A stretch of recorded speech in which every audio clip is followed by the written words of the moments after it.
Welcome to our Lesson 7, Cooling System. When, why, and how coolant should be changed. Before we proceed, let us all define what is coolant. So this coolant, or antifreeze, is applied from your car's cooling system that protects your engine from overheating. Nearly all engine coolants are based on water, an excellent heat transfer medium. Now the question is that why we need to replace engine coolant. Anyway, because engine coolant circulates through your vehicle's cooling system. It also performs some other very important functions. For example, it impedes corrosions and provides lubrication for the water pump seal.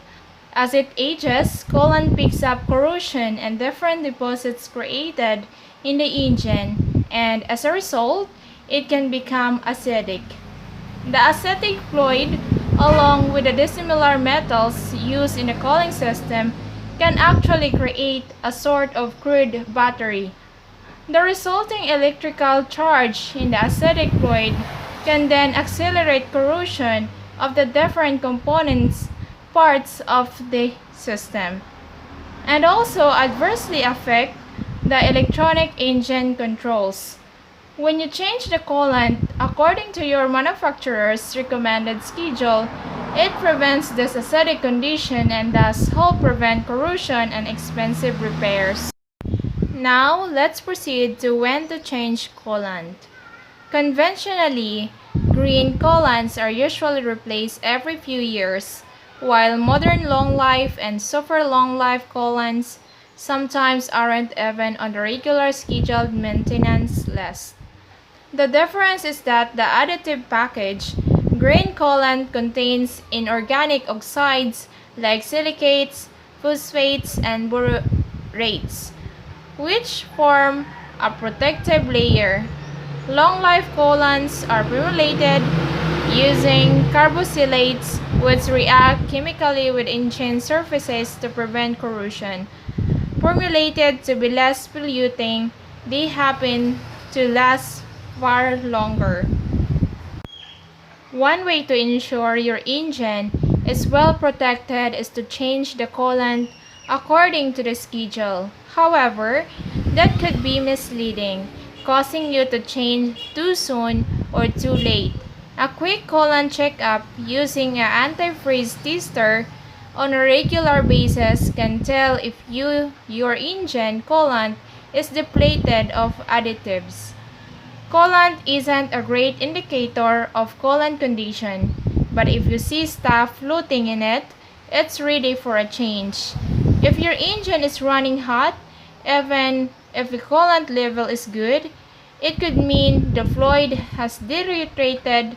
Finally, when you decide to change engine coolant, don't shop for a certain color, but the type your engine requires. Now, to complete the discussion, you need to know how to change coolant.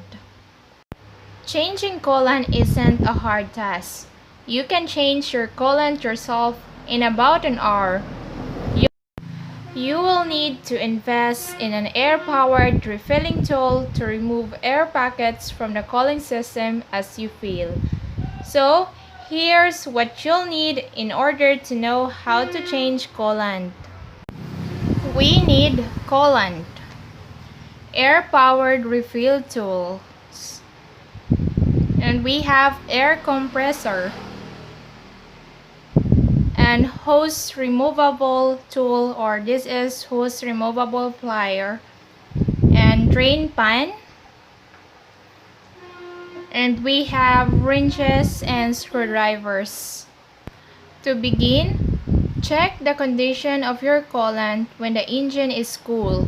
Remove the radiator or coolant reservoir cap and examine the coolant. If it looks rusty, don't confuse orange coolant with rust. Remember that. Has crud or oil floating on the top or looks like chocolate milk, call it quits and take it to a pro. You have problems that this procedure won't solve. If the coolant looks clean, start the job by jacking up the vehicle and supporting it with jack stands. Next, place a large drain pan under the radiator. Loosen the lower radiator hose clamps with pliers or a screwdriver and remove the hose. If the hose won't budge, use a hose removal to break it loose. Let the radiator and water pump drain completely. Then reattach the lower radiator hose and clamps. Next, locate and remove the black drain plugs. Remember, they're not in the same spot on every engine, so refer to a repair manual for the location of yours. Then reinstall the black drain plugs and move on to the refilling steps. Now that we are in the refilling steps, so insert the air-powered refilling tool into the radiator neck or overflow bottle. Connect the exhaust hose and compressed air line and route the open end of the tool's exhaust hose into an empty gallon, jug, or pail. Then, open the bulb and let the vacuum rise until the needle reaches the edge of the red zone on the gauge. Then, fill with coolant. The vacuum sucks out any air pockets as it refills the system. And when it's full, just reinstall the radiator or overflow tank caps, remove the jack stands, and go for a spin. That's all the discussion, guys. I hope you learned something in this video and how and why and when to change coolants. So that's all for today, and God bless. Thank you for watching, everyone.